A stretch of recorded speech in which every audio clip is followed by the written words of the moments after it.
Hello, welcome back to Economics. My name is Olwale Godwin.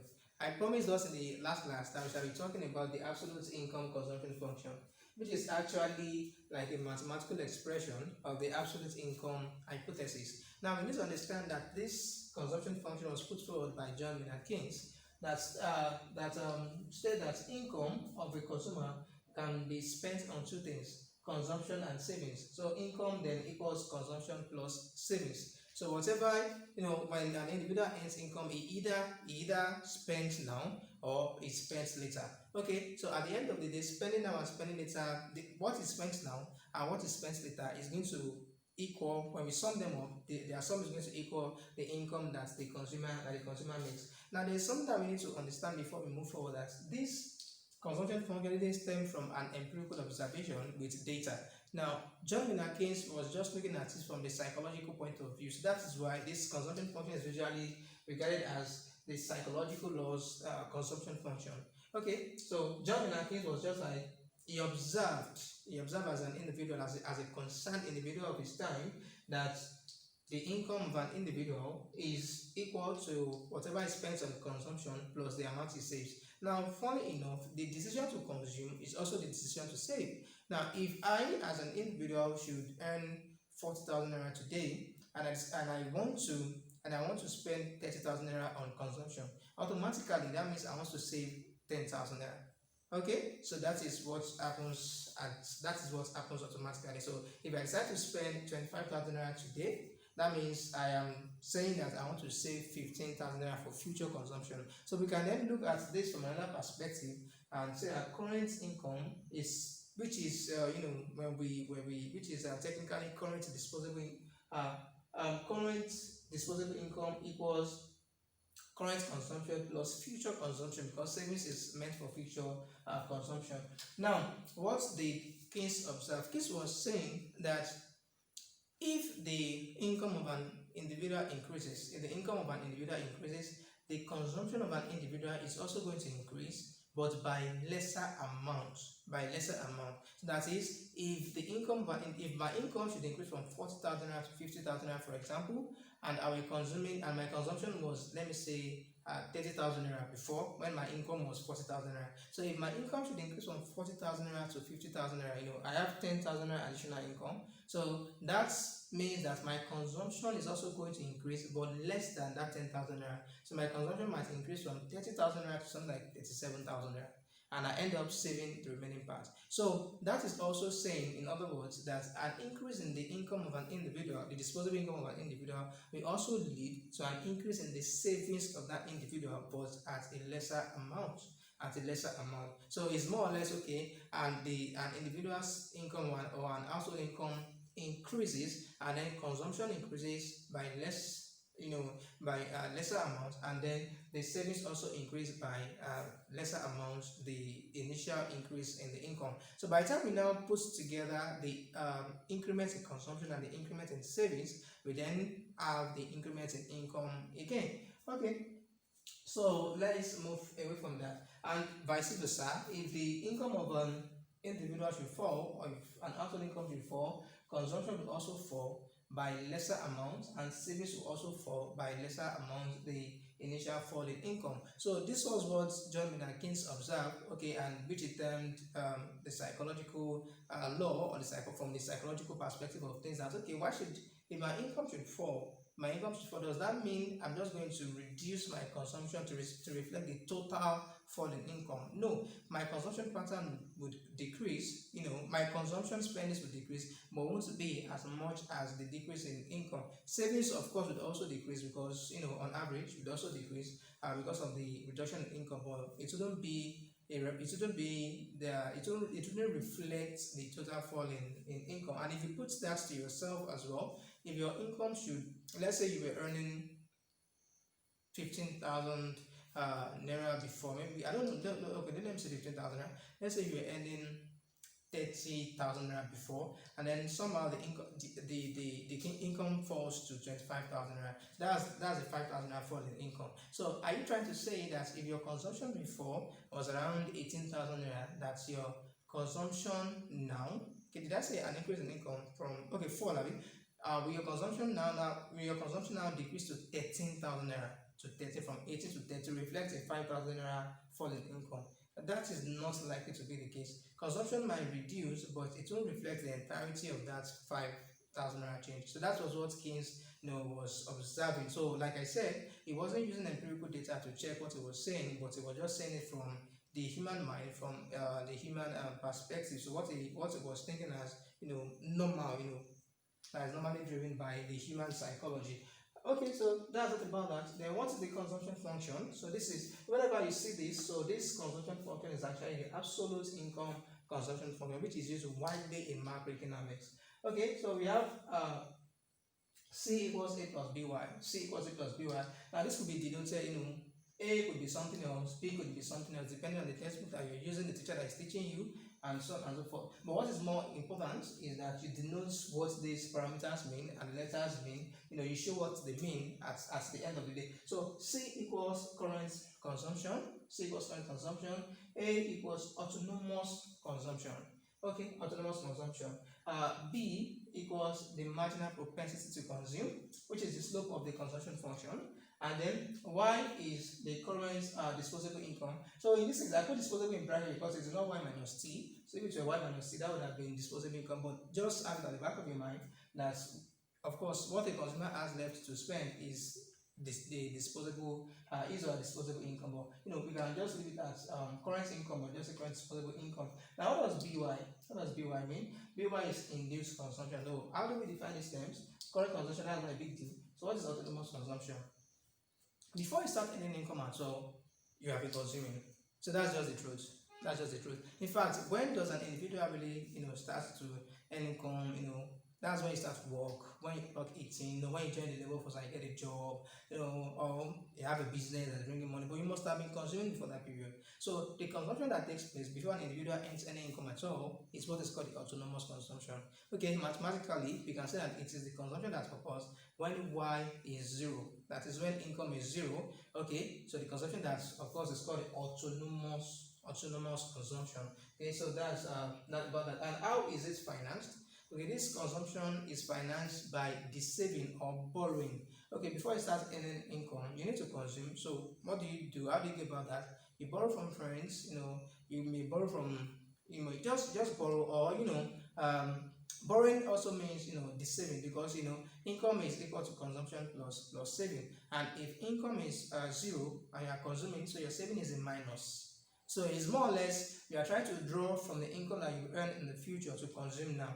So you are saving. So instead of putting money somewhere to represent your savings, like you are removing from it, so you are going to compensate with when you start earning income in the future. So what am I trying to say? So if Y equals C plus S and Y is 0 equals C plus S, so minus S equals C. So minus S is what we call the saving. Okay, you are saving, you borrow from people because your income is 0. Your income cannot compensate for it, but by the time you start earning income in the future, it will compensate for it and remove the negative sign from the savings. Now, what is B? B is the marginal propensity to consume. And what does that tell us? That tells us the change in consumption that occurs from the change in income. So if your income should increase by a certain amount, by how much will your consumption increase? Now, if your income should reduce by a certain amount, by how much will your income decrease? Remember that there is a proportional relationship between Y, C, and S. So if Y goes up, C goes up, S goes up. If Y comes down, C comes down, S comes down, according to this particular consumption function. Okay, so then it is the slope of the consumption function, because how do you calculate the slope? It's going to be changing whatever is here. So we have change in C, then change in Y. This is the Y. A becomes 0, and we are left with B. Okay, so that is how we get that. So the C, the Y is equal to B, which is the slope, which is also called the marginal propensity to consume, as I've explained. So Y is the current disposable income. There is no big deal about that. And why just simple here? Just to simplify things, we are just starting. Okay, just simplify things. Now BY. So BY represents the induced consumption. Now this is the consumption that occurs when you started to earn money. So that is when y is no longer 0, y is now positive. So by the time you get a job, for example, there at least you start to consume that you were already consuming before you got a job. So you have money now, of course, so you can start spending money on some of the things you like, some of the things you couldn't afford when you didn't have some money. So those consumption that now come into play when you started earning income is called the induced consumption. So generally, the consumption function is now a summation of the autonomous consumption and the induced consumption. So on average, consumption and savings rise as y rises. I've explained that. So we have the graph. We have the graph here.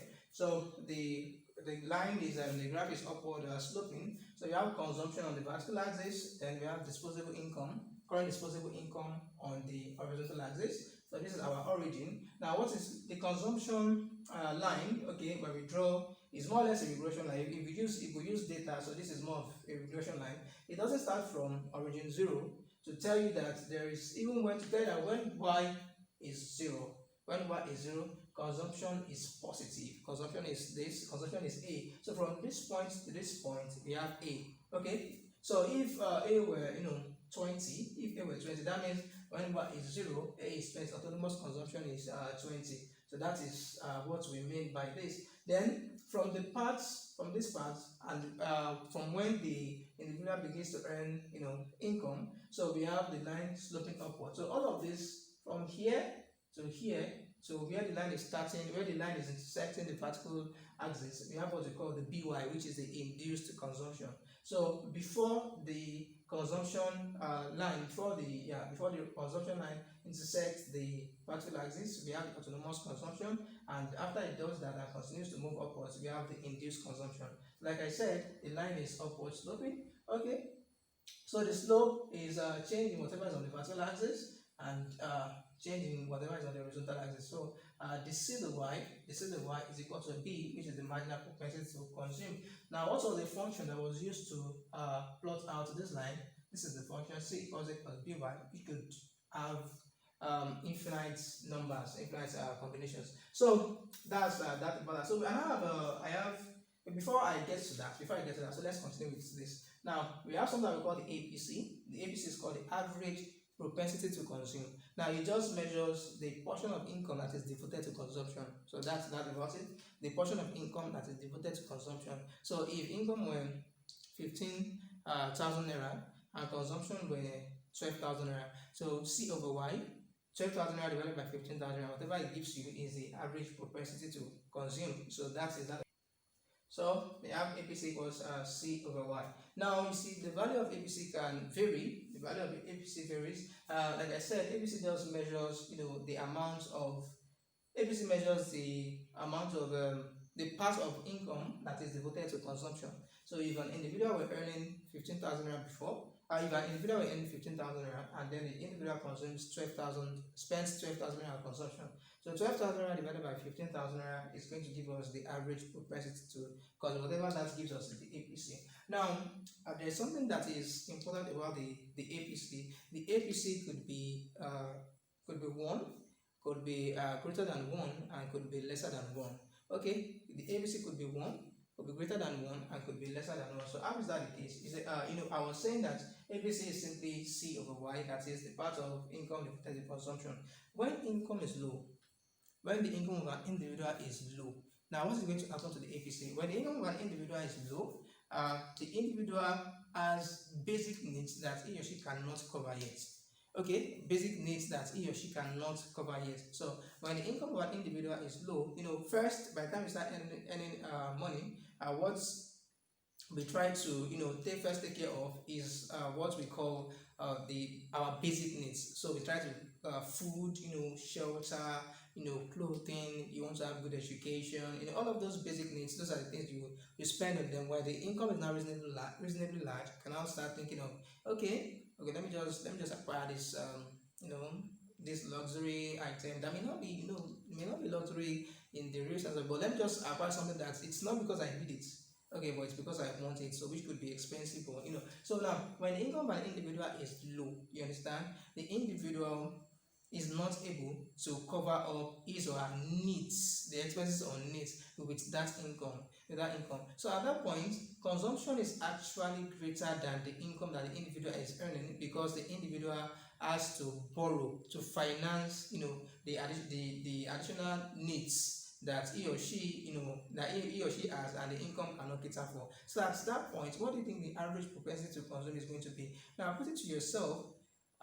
If Okay, let's say if there was a time that you were earning a low income, okay, how were you able to finance many of the things that you did then? Okay, you are likely going to exhaust that income for sure and ask for people to help you around. Maybe get a loan, borrow from friends, borrow from your family, ask for people to help you, to cater for these needs, because those needs have to be catered for. Then you have to eat.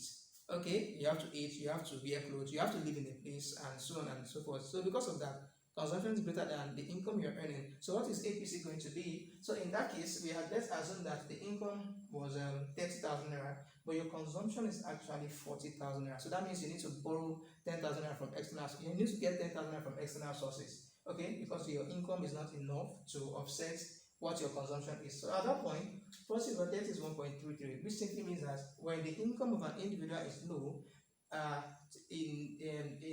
when the income of an individual is low in such a way that it does not cover the basic needs of that individual, the average propensity to consume is going to be greater than 1. Okay? Then from that point, let's assume, because this is not actually very likely, let's assume that then this individual then starts earning 40,000 naira, and the consumption spending is still 40,000 naira. So now this individual can cater for his basic needs alone. You can't have this individual cannot afford a luxury item. So the income increases to 40,000 naira, and consumption now is 40,000, that can be well financed by the income. So at that point, the APC is going to equal to 1. The ABC is going to be equal to 1, and this is what we call the break-even point. We call the break-even point. So when ABC is equal to 1, you have the break-even point. So that's not about that. Then let's say this individual then gets a promotion at work, or gets a better job, then now pays a better income. So this individual starts earning 60,000 naira. Of course, you have more money now, so the basic needs have been covered, which is 40,000 naira. So this individual could then look at, okay, I've been looking at that clothes for the past 2 months, so now I think I can afford it. I've been looking at that bag, I've been looking at that bicycle, I've been looking at that wristwatch, so I can now afford it. So this individual increases, consumption from 40 to 45, because he can afford what is greater than greater than just being the basic need. So we have 45, but remember that from the psychological law, the increments in income, which is a 20,000 naira increment in income, not all of it will be spent to increase consumption. So this individual is kind of wealthy now, okay, to what it was before, and then spends 5,000 naira on consumption out of that 20,000 naira increase. So by the time you calculate the APC then is equal to 0.75, which is saying that APC is now lesser than 1. So now look at the journey from a value that is greater than 1 to a value that is equal to 1 to a value that is lesser than 1, which means that the greater the income of a consumer in such a way that basic needs are being covered, okay, the lesser the average propensity is going to be. Now this is if you look at rich countries as well, rich countries will tend to have lower APCs, and then poor countries that are still struggling to cover their basic needs, still struggling to send their children to school, struggling to eat 3 square meals a day because their income cannot ordinarily cater for all of those things. Those economies, those countries would have greater average propensity to consume. So as income increases over time, the APC falls. So that is the gist about the APC. Now let's just move into what the marginal propensity is talking about. Now I was saying that the marginal propensity measures the change in consumption that results from a change in income. So which is MPC is equal to the CY, which is C2, which is the new consumption expenditure minus C1, the old consumption expenditure, divided by Y2 minus Y1. So this is the new income minus old income. So assume that an individual was earning, okay, this is Y2, C2, C1, Y1. This individual was earning 18,000 naira before and was spending 15,000 naira out of it on consumption. Then the income of this individual increases to 30,000 naira because this is Y2 now, and then that consumer starts spending 23,000 naira on consumption. Okay, this is C2. So what is going to be our MPC at the end of the day? MPC is 23 minus 15, which is 8, divided by 30 minus 18, which is 12. So 8 over 12 is going to give us 0.666 like that. until we have 0.67. So that is the gist about the MPC. So a question now is, can the MPC be zero? Can the MPC be zero? Once you get the range of the MPC. Now, if the MPC is trying to tell us that, okay, when there is an additional income, okay, our consumption increases by less than the amount of when there is an additional income, okay, our consumption expenditure increases, but it increases less than the amount by which the income has increased. So can the MPC be zero? So for MPC to be zero, so that simply means the numerator here, this is the numerator has to be zero. Of course, because 0 divided by anything is going to be 0. And then a numerator divided by 0 is going to give us, maybe syntax error depending on your computer, infinity or whatever it is that the mathematicians call that. So that means this numerator has to be 0 for MPC to be 0. And that is what I have here. Okay, that's what I have here. Now, the old income was 18,000 naira. This individual was spending 15,000 naira. Now, the income now increases to 30,000 naira. There's a 12,000 naira change. Will this individual still continue to spend 15,000 naira on consumption? Now, just look at yourself. Don't think about it like someone is teaching you. Just look at yourself. Okay, you're earning this particular amount of money before, then that income increases. Okay, would you be consuming what you were consuming before? Be truthful to yourself. So what is not likely? What is not likely is that you'll be consuming what you were consuming before. You are likely going to be consuming more. Okay, so that was what Keynes was talking about when he was talking about psychological law. So that simply means that your new consumption expenditure cannot be what your old consumption expenditure was. You understand? So now in that case, you cannot have a case where you have 15 minus 15 equals 0 divided by 30 minus 30 equals. So that means you cannot have a numerator that is 0 at the end of the day. So MPC in that case cannot be 0. Okay, so equals 0 over 12. Then I put a question mark. So can MPC be something like this? 0 over 12 then equals 0 then a question mark. So MPC cannot be that. So which is saying that the marginal propensity to consume cannot be 0, because for every change in income there has to be a change in consumption, but at a lesser amount than the income actually changed. Now the other value is, can your marginal propensity to consume equals 1? And it equals 1. So I was earning 30,000 naira before as well. No, don't let me even use this example. You're earning 100,000 naira as you have, and you're spending 75,000 naira on consumption. You're earning 100,000 naira and you're spending 75,000 naira on consumption. Now your income doubles to 200,000 naira. So that is, so you have a 100,000 naira difference. You were earning 100 before, now you're earning 200,000 naira. So 200,000 naira minus 100,000 naira is going to give you 100,000 naira. And you were spending 75,000 naira consumption before. So are you now saying that you are going to be consuming you are going to be spending 175,000 naira on consumption? So that is, you want your consumption to reflect all of the changes that has occurred in your income. So your income has changed by 100,000 naira from 100 to 200,000 naira. So are you now saying that consumption expenditure will change from 75,000 naira to 175,000 naira? That is, you end up not saving anything. So if that's the case, I don't think you are going to agree with that. So you are very, very likely going to increase your consumption expenditure because you are richer right now. You have more money compared to the position you were before. But that consumption expenditure wouldn't go by 100,000 naira on average. So, and that is why the MPC theoretically cannot be equal to 1, which is what we have here. This person's income changed by 12, okay, by 12,000 naira, and then the consumption expenditure is also changing by 12,000 naira. So could you have a case like this? No, you're not going to have a case like this. So theoretically, and this is why your MPC cannot be equal to 1. So MPC cannot be equal to 0, MPC cannot be equal to 1.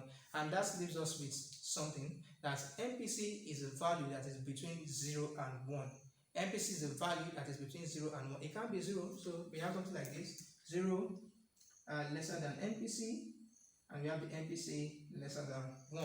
Okay, not 0 lesser or equal to MPC, okay, and not MPC lesser or equal to 1. So MPC is a positive value between 0 and 1. So if MPC is between 0 and 1, definitely MPC is positive. So that is what I want you guys to discover over there. Now, what about this last question? This last aspect: MPC of the poor and the rich. MPC of the poor and the rich. Okay, just like what we were talking about when we were discussing the average propensity to consume.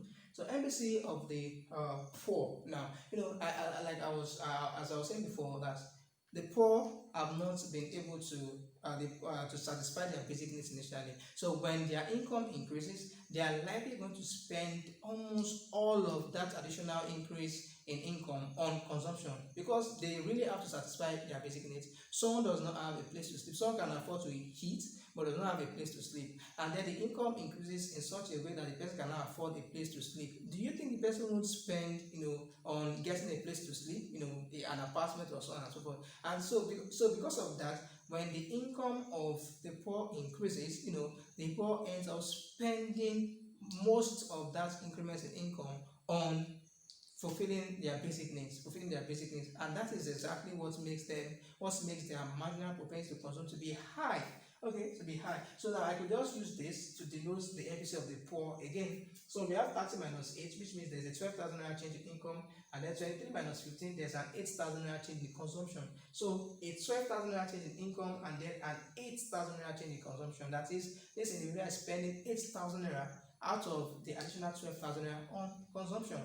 Okay, so that is what happens. That is something like, that's a reflection of the kind of thing that happens to the poor. So if you look at yourself before you were able to satisfy your basic needs, when you were still seeking help from friends, maybe when you're still seeking help from friends and so on and so forth, you've not got a good job yet. Okay, you're getting paid here, but the income is not, that much. So you're still seeking support from your friends. Then your income increases. Okay, to a particular level, you are likely going to spend the increments in income on fulfilling all of those the basic needs that the increments in income can fulfill, can cover. Okay, so that is why the poor end up spending most of their additional income on consumption, but not all of it, based on jumping against psychological law. Now, what about the rich?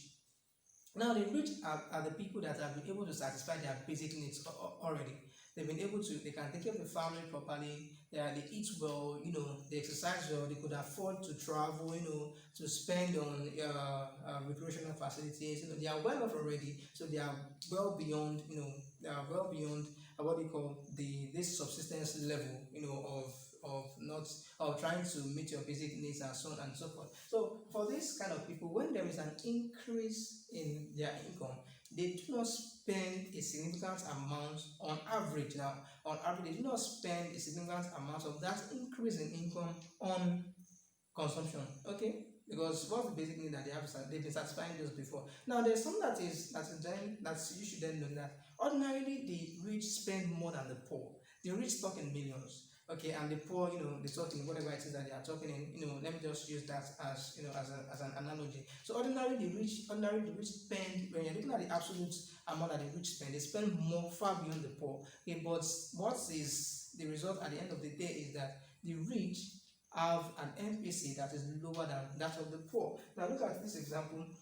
We have this rich man who was earning 30 million naira before. I was spending 20 million naira on consumption. Look at it, that's a lot of money, 20 million naira. But now there is an increment in income from 30 naira to 50 million naira, which is a 20 million naira change. Okay, but what happens to consumption? Consumption only changes by 5 million. That is, consumption increased from 20 to 25 million. So out of the old 20 million naira, this individual is only increasing the consumption expenditure by 5 million naira. 5 million naira is a lot of money. It's far better than 23,000 naira. But then we are just trying to look at the proportion.